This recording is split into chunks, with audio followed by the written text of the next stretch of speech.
You know, when I was growing up in the 1960s, my favorite musical band was the Beatles.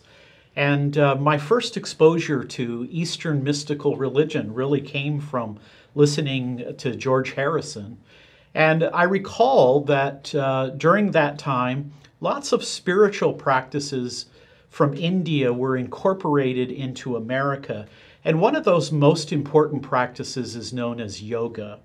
Well, what is yoga? And can you separate the physical exercise from the spiritual underpinnings? To answer that important question, we have Balajied Nongrum, who has joined us. Balajied has a background in science, in philosophy, in Christian theology. Balajied, talk to us a little bit about what is yoga. I mean, again, Americans see it as merely exercise, I think, but I'm aware that it has deep spiritual roots. So tell us a little bit about it. Very interesting that you mention the Beatles. You can't help but think that you look back to the time when the Beatles had this deep experience that they were seeking after when they came to India. In fact, they sat at the feet of a guru called as Maharishi Mahesh Yogi. Right. Yeah, and Maharishi Mahesh Yogi was one who has also helped in some sense to popularize yoga. Now, when you really look at yoga, what is yoga? Now, yoga basically is taken from the word yujir and yuja. The very word yoga actually means union with God. Now, if you understand pantheism or Hinduism, basically the classical or the philosophical one basically goes by this, that everything that we see is nothing but ultimate reality, that is Brahman. And who is Brahman? Brahman is again everything that you see. So it comes from that very understanding of all is God and God is all. Now, having said that, now the whole idea in which yoga comes is in the context where they see that the problem with man is that he seems to have forgotten that he is divine. Because man, as understood from this particular worldview, is that man is essentially divine. He is essentially Brahman. Yes. But now he seems to have forgotten this very reality that he is divine.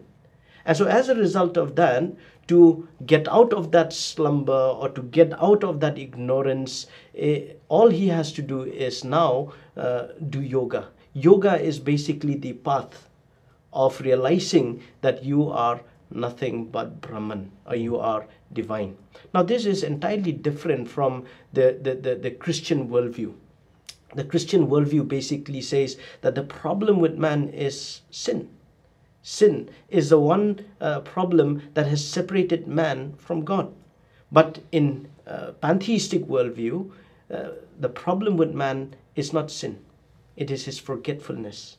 Okay. It is actually his ignorance that he is divine.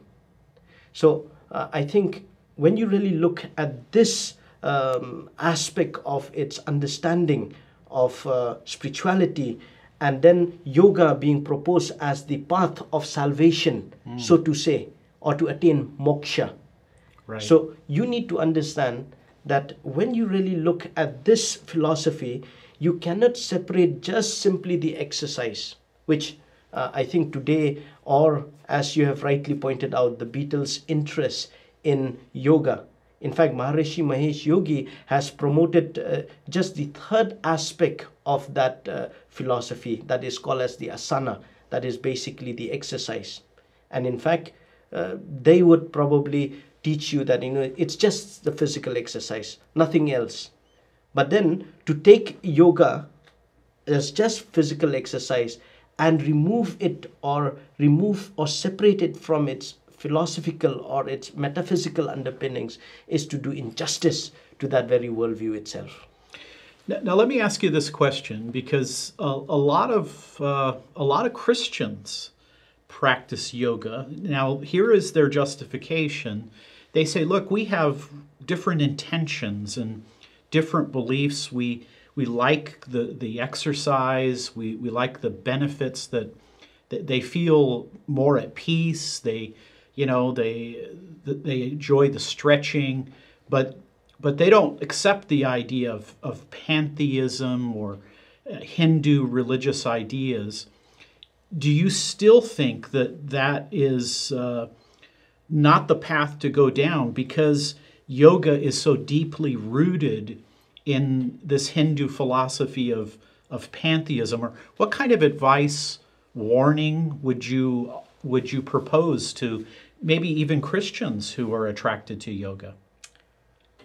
It's interesting that you bring this whole dimension of even many Christians now are of the opinion that yoga, there is nothing wrong with just simply adhering to the physical exercises, rather than, that they can even do yoga without probably considering the spiritual underpinnings or the metaphysical issues that it brings along.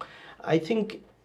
But what is interesting is that many scholars, even Hindu scholars and many yoga gurus that I have read, if you look at Bharat Thakur, for instance, an example of that, he in his writings have very categorically said that, he finds issues with Christians especially looking at yoga as merely physical exercise, because he would say that, yoga has two aspects. It is a package. It is both the internal and the external. So you can't just simply take the external and leave the internal. Because at the end of the day, if you look at the whole package of yoga, it is meant to be a combination of both the internal as well as the external. So you can't have the external without the internal. So I think people are mistakenly, they are wrong in probably understanding that it is just merely a physical exercise and ignore the spiritual aspect of it. So the critical component here is that this practice is not neutral. It has deep roots in a metaphysical Hindu view, and since you have both internal and external, I guess in some ways you wouldn't really be doing yoga if you didn't consider the spiritual side. Exactly. Right. Okay. I agree with you. Thank you very much.